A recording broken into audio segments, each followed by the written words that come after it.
यहाँ क्या बताते हैं कि अष्ट सिद्धि और 9 निधि वैकुंठ का वासा हो, स्वर्ग का निवास भी मुझे नहीं चाहिए। सो मैं तुमसे ना मांग हूँ, सब थोथरी आशा हो। ये सब थोथी आशाएं हैं, वे यूजलेस हैं, ये सथाई सुख नहीं है। तो कहने का भाव है, परमात्मा कहते हैं सर्व सोने की लंका थी वो रावण से रणधीरम, एक पलक में राज बिराजी जम के पड़े जंजीरम। सर्व सोने की लंका थी, रावण से रणधीरम, एक पलक में राज बिराजी फिर जम के पड़े जंजीरम।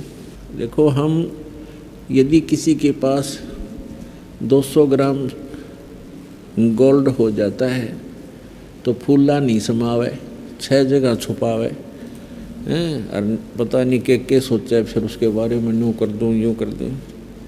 परमात्मा कहते हैं सर्व सोने की लंका थी और वो रावण से रणधीरम, एक पलक में राज विराजी और फिर जम के पड़े जंजीरम। मन तो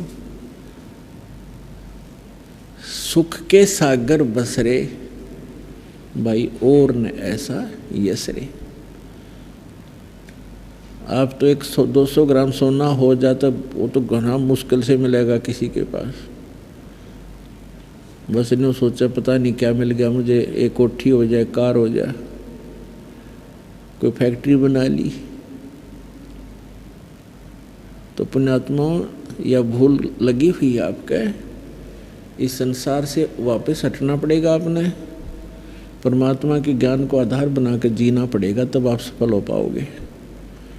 आपको यहाँ भी सुख मिलेंगे, यहाँ के सुख भी आपको तभी भगवान देगा जिसमें आप उस मालिक पर समर्पित हो जाओगे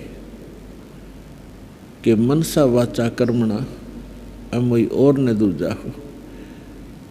मेरे को मन कर्म वचन से परमात्मा आपके ज्ञान और आपकी भक्ति और उस परमात्मा आपके अतिरिक्त कुछ भी नज़र नहीं आएगा।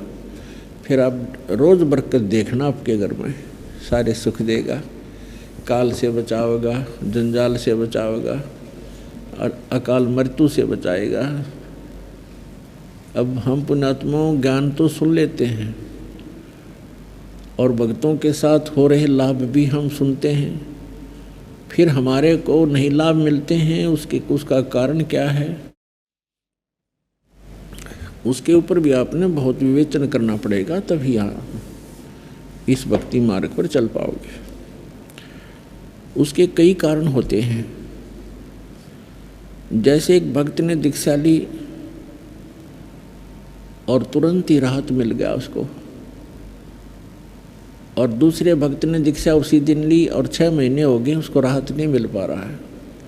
तो पुण्यात्मा, राहत तो मिलेगी उसको भी। अब जैसे एक ही हॉस्पिटल में 2 रोगी चले गए, एक का रोग इतना गहरा नहीं था, उसको एक ही इंजेक्शन में राहत मिल गई, और दूसरे का रोग ज़्यादा गहरा है तो उसको टाइम लगेगा, 6 महीने भी लग सकते हैं, 1 वर्ष भी लग सकता है, और तरीका ही नहीं है और ट्रीटमेंट ही नहीं है और कोई औषधि ही नहीं है, तो उसको पूरा ही करें। ये ना देखे कि उसको तो कल छुट्टी मिल गई, मैं अभी यहीं लेटा हूँ, तो डॉक्टर कोई बालक नहीं, अज्ञानी नहीं। तो इसी प्रकार ये सोचे कि युगों युगों के कष्ट, युगों युगों के पाप हम संग्रहित किए फिर रहे हैं, अभी तक इसका सुचारू उपचार करने वाला कोई मिला नहीं था। अब परमात्मा ने वो सारी औषधि उपलब्ध करा रखी हैं, इसमें थोड़ा धैर्य चाहिए।